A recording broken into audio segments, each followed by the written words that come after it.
Glória a Deus, graças a Deus por mais uma oportunidade de falar aqui, já lhe pedindo permissão para falar algo do Senhor. Lembrando que em Números capítulo 11, verso 4, tem uma palavra, uma questão que já é conhecida, mas que nós precisamos lembrar constantemente. Quando está ali escrito que o bando dos estrangeiros que estava no meio deles veio a ter grande desejo pelo que os filhos de Israel também tornaram a chorar e dizer: quem nos dará carne a comer? Nessa colocação nós entendemos algo que já é conhecido dos amados, conhecido dos servos e servas do Senhor. E o que seria esse conhecimento? Nós todos sabemos que sempre andaram juntos dois grupos. O bando daqueles que criam fermento, daqueles que criam divisão, daqueles que criam murmuração, daqueles que desenvolvem o que não tem razão de ser pela palavra do eterno Deus, e o seu grupo, aqueles dos quais você faz parte ou deve fazer parte, que tem a obrigação, que deve criar a atmosfera da plenitude de Deus. Já foi conquistado na cruz do Calvário o direito de batalhar por uma atmosfera de plenitude de Deus por Jesus, quando ele veio nesta terra. Louvado seja Deus. E nós precisamos, porque o reino de Deus é tomado por força, não é por moleza, não é por facilidade. Então, assim entendendo, nós precisamos de algumas informações que são indispensáveis para que nós possamos vencer, para que você possa vencer. E por isso, nesta semana, como é que você pode vencer? Como é que uma pessoa pode vencer? Qual é a forma de alguém vencer? Entender que é preciso criar. Veja bem, precisa criar a atmosfera da plenitude de Deus. Louvado seja Deus. Entendendo, em nome do Senhor Jesus, algumas informações que você precisa lembrar. Você já sabe, porque você e eu somos seres pensantes. Sempre, primeiro, informação é essa, sempre existiu esses dois grupos. Um tipo de murmurador, de reclamador, que se queixa de tudo, que faz manifestações por tudo aquilo que não está comprovadamente escrito no Evangelho. Essa é a primeira informação. A segunda é que o Deus que você serve é pleno. O reino dele é pleno, é eterno.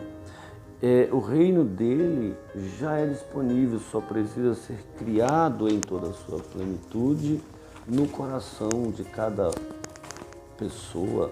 Só precisa ser criado pelo entendimento de cada pessoa. Romanos 12:2, o apóstolo Paulo nos orienta a que nós não venhamos a nos conformar com o que esse mundo nos ensina, mas nos transformar pela renovação do nosso modo de pensar. Portanto, nesta semana, nós estamos falando da necessidade de criar a atmosfera da plenitude de Deus na sua vida, na sua família, na sua casa.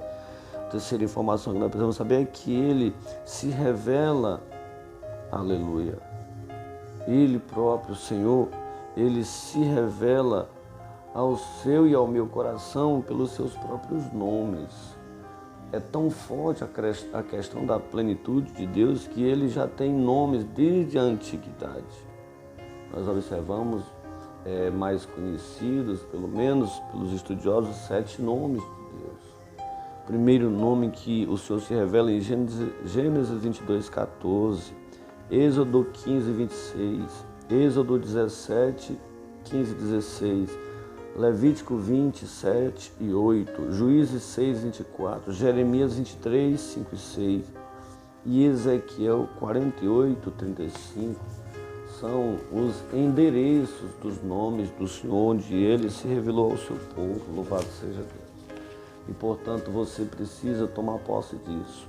Deus tem na sua plenitude, isso precisa ser real na tua vida, na tua casa, que Ele é o Deus que proverá, o Jeová Jiré, de Gênesis 22, 14. Que é o nosso Deus, querido, o meu Deus, o seu Deus, é o Deus que cura, o Deus que restaura. É Ele o Deus que restaura.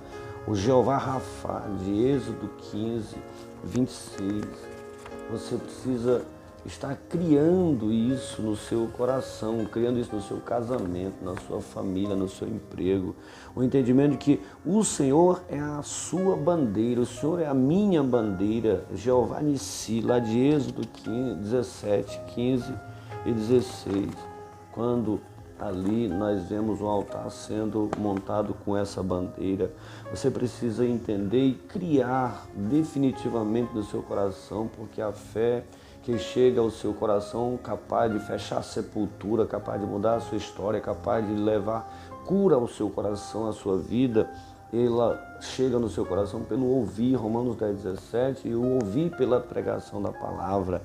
Por isso você precisa entender que Deus é o Deus que nos santifica, é o Deus que de fato, através da sua palavra, vai nos santificar, conforme Levítico 20, versos 7 e 8. Então é preciso que você e eu tomemos a atitude de criar essa atmosfera da plenitude de Deus. Quantas vezes eu quero Deus para apenas um objetivo, uma coisa minha, uma coisa pessoal, mas está repreendido porque isso é carnalidade e às vezes até mesmo demônio. Quando Ele é pleno, é um Deus pleno. Ele é o Senhor, que é a nossa paz, é outro nome dele. O Senhor é a nossa paz, um dos nomes mais conhecidos de Deus até pelas religiões. Jeová Shalom, aleluia. Isso não é uma religião, não adianta, você precisa criar isso no seu coração, no seu contexto de trabalho, no seu contexto profissional e eu no meu, para que possamos experimentar as promessas dele. O Senhor é a nossa justiça. O Senhor é a nossa justiça foi a palavra do profeta Jeremias em 23, 5, 6. Quantas vezes você e eu nos baseamos por causa das circunstâncias, na justiça dos homens, no poder dos homens, na condição dos homens, mas o Senhor é a nossa justiça. Você precisa criar o reino da plenitude de Deus no seu coração e vencer, pisar na cabeça do diabo, sair da murmuração, sair da reclamação, sair do contra, porque é o demônio que é do contra. Lúcifer foi lançado dos céus para ir para o inferno, porque ele sempre foi do contra. Quantas vezes as pessoas vivem a vida inteira, provocam câncer nos seus ossos por causa da murmuração, da queixa, conforme nós lemos aqui no início em Números capítulo 11, verso 4, aquele grupo daqueles que murmuram, daqueles que reclamam, daqueles que nunca estão satisfeitos. Mas eu e você precisamos entender que Deus está presente. Jeová chamar. Deus está presente aqui onde eu estou e onde você está. Não adianta você se esconder, Ele está lhe vendo agora, o seu pensamento, os seus argumentos, porque Deus está presente. Jeová chamar, Ezequiel 48, 35, para que você possa criar a atmosfera da plenitude de Deus e receber transformação, mudança, porque Ele é o Deus que repreende a loucura, que sara da loucura, que restaura da loucura, que abençoa, que provê. Quando nós observamos que ali o homem de Deus, Abraão, teve que apresentar diante de Deus o melhor da sua vida, que era o seu filho Isaque, lá em Gênesis 22, 14, o Senhor proveu o cordeiro e ele não teve que sacrificar. Que você possa criar a atmosfera da plenitude de Deus. Criar a atmosfera da plenitude de Deus é nosso assunto. Deus te abençoe grandemente em nome de Jesus.